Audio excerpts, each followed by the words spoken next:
গেল বছরের ১৬ জুলাই গোপালগঞ্জে জুলাই পদযাত্রা ও সমাবেশের আয়োজন করে জাতীয় নাগরিক পার্টি এনসিপি। তবে সমাবেশ চলাকালীনই পরিস্থিতি উত্তপ্ত হয়ে ওঠে।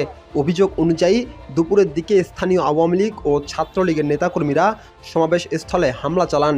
এ সময় মঞ্চ, সাউন্ড বক্স, মাইক ও চেয়ার ভাঙচুর করা হয়।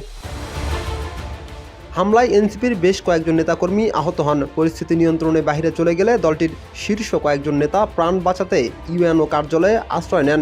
অভিযোগ রয়েছে সেখানেও হামলা চালানোর চেষ্টা করা হয়। পরে সেনাবাহিনীর সদস্যরা ঘটনাস্থলে পৌঁছে এনসিপির নেতাদের নিরাপদে সেখান থেকে সরিয়ে নেন। সেই তিক্ত অভিজ্ঞতাকে উপেক্ষা করে আবারও সারা দেশে জুলাই পদযাত্রার অংশ হিসেবে গোপালগঞ্জে পদযাত্রার সিদ্ধান্ত নিয়েছিল দলটি। শনিবার দলটির কেন্দ্রীয় কার্যালয়ে আয়োজিত এক সংবাদ সম্মেলনে সাংবাদিকদের এক প্রশ্নের জবাবে এ কথা জানান দলের উত্তর অঞ্চলের মুখ্য সমন্বয়ক সার্জিস আলম। 64 জেলার আমরা 100টি উপজেলা এবং পৌরসভায় যাচ্ছে ওইগুলো যেগুলো আমরা প্রথমভাবে ঘোষণা দিয়েছি। এর মধ্যে গোপালগঞ্জের আমাদের একটি পৌরসভা রয়েছে। কিন্তু ঘোষণার পর এনসিপির ফেসবুক পেজে জুলাই পদযাত্রা রোডম্যাপে গোপালগঞ্জের নাম পাওয়া যায়নি।